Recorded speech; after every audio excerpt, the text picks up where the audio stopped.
नमस्कार दोस्तों।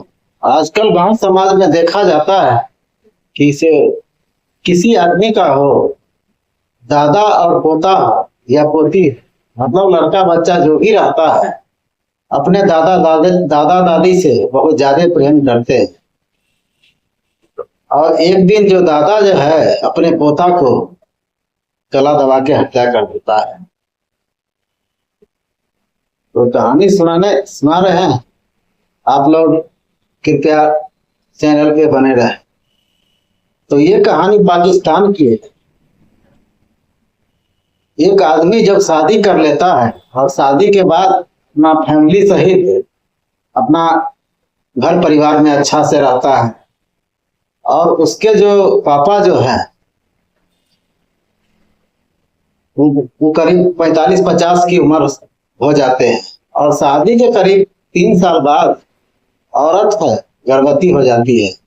और गर्भवती होने के बाद अपने समय निर्धारित से 9 महीना के बाद अपना बच्चे को जन्म देती है, जो लड़का होता है। और उसके बाद किसी कारण से वो जो लड़का होता है उसकी मम्मी मर जाती है, यानी कि जो छोटा बच्चा है इसका दादी मर जाता है।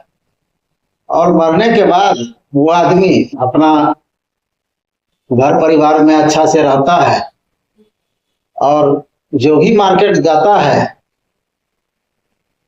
वो बूढ़ा आदमी अपने बहू के लिए कुछ खाने पीने का सामान ला के देता है।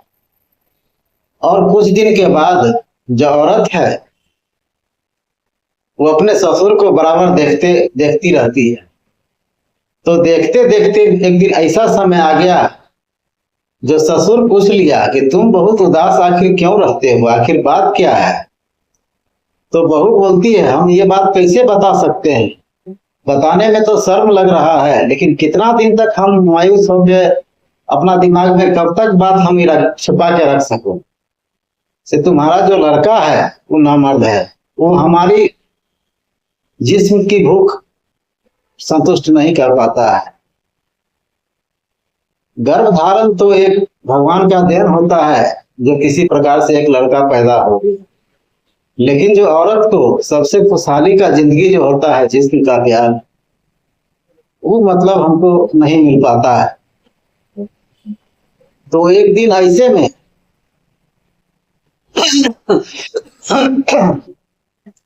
एक दिन ऐसे होते होते जब 7-8 साल बीत जाता है, उससे पहले उससे प्रेम प्रसंग चल रहा था, लेकिन इस बात की जानकारी न उसके पति को था न उसके बच्चा को था।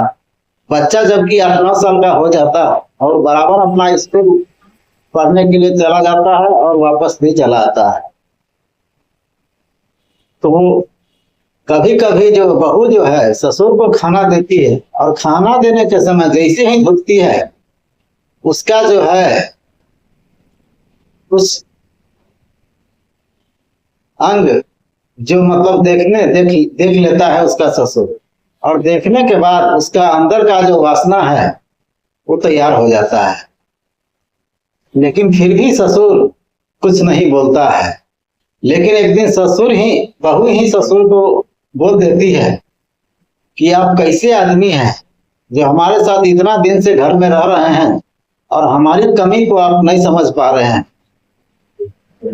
तो फिर ससुर बोला, कैसी कमी है, बोल के कुछ बताओगे, अगर बताने वाला बात है तो बताओ, और नहीं तो नहीं बताओ। तो बहू बोलती है, कब तक अपने दिमाग में दिल में छुपा के रख, तुम्हारा लड़का है बिल्कुल नामर्द हो चुका है, उसके पास किसी प्रकार का कोई कुछ है नहीं, हम कितना दिन अपना ऐसे रह सकते हैं।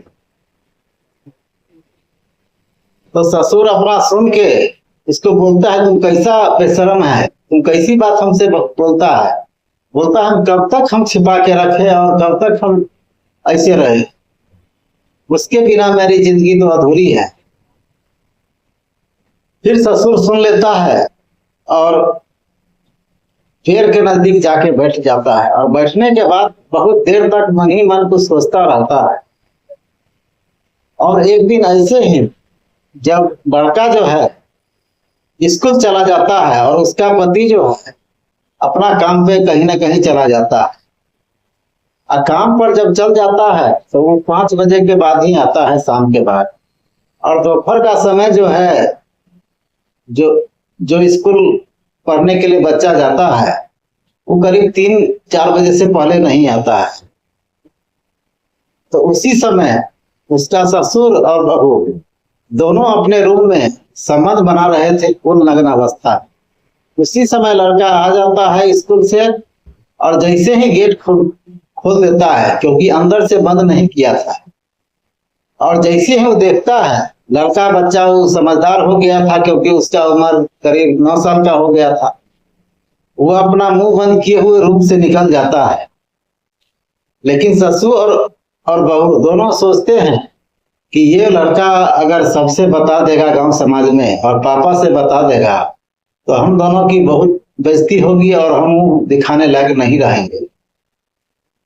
तो इसके बाद दोनों आपस में विचार करते हैं बहुत जल्दी ही, और विचार करने के बाद करीब उसके पति आने के करीब 2-3 घंटा पहले, मतलब उसकी मम्मी जो है, दोनों पैर पकड़ते हैं और उसका दादा जो है गला घोंट देते हैं। और गला घोंटने के बाद जब लड़का मर जाता है तो अपना रूम में ही, रूम के अंदर ही गड्ढा खोद के उसको दफना देते हैं, और दफनाने के बाद नींव पोत के बराबर कर देते हैं। जब उसके पापा जब अपना काम पर से घर पे आता है तो घर पे आने के बाद सबसे पूछता है लड़का कहाँ है, लड़का नहीं आया है। तो मम्मी बोलती है कि हम कैसे जाने, वो तो समय से 3-4 बजे के आसपास चला आता था स्कूल से, आज तो आया ही नहीं है। तो उसके पापा है गांव समाज में और चौक चौराहा पे सब जगह खोजने लगते हैं। स्कूल में भी जाके पता करते हैं तो पता चलता है कि स्कूल तो टाइम से बंद हुआ और वो तो निकल गया है। उसका अटेंडेंस भी देखता है तो अटेंडेंस भी बना रहता है। उसके बाद कल होके पुलिस वाले आते हैं और चारों तरफ, जैसे ही पुलिस कंप्लेन करता है पुलिस वाले भी चारों तरफ खोजना शुरू कर देता है। लेकिन उसके बाद पुलिस वाले उसके घर पर पहुंचते हैं और घर के चारों तरफ अपना मुआयना करते हैं।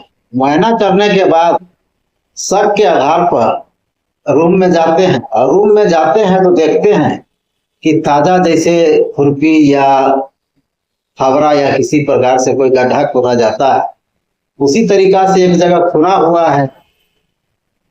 तो पुलिस को किसी न किसी प्रकार का शक हो जाता है, और शक होने के बाद वही गड्ढा की फिर से खुदाई करता है तो डेड बॉडी बच्चा के बरामद हो जाता है। इसके बाद ससुर और बहू को दोनों को गिरफ्तार करके अदालत में पेश किया जाता है और वहीं से उसको जेल भेज दिया जाता है। इस कहानी के सुनाने का उद्देश्य मेरा किसी को ठेस नहीं पहुंचाना है, किसी को दिल नहीं दुखाना है, बल्कि आपको सचेत रहना है कि आज के युग में किसी पर विश्वास करना भी उचित नहीं। तो आज की कहानी यहाँ तक। और फिर क्या आप लोग चैनल में नए हैं तो मेरे चैनल को सब्सक्राइब कर लीजिए, लाइक कर दीजिए। जय हिंद, जय भारत।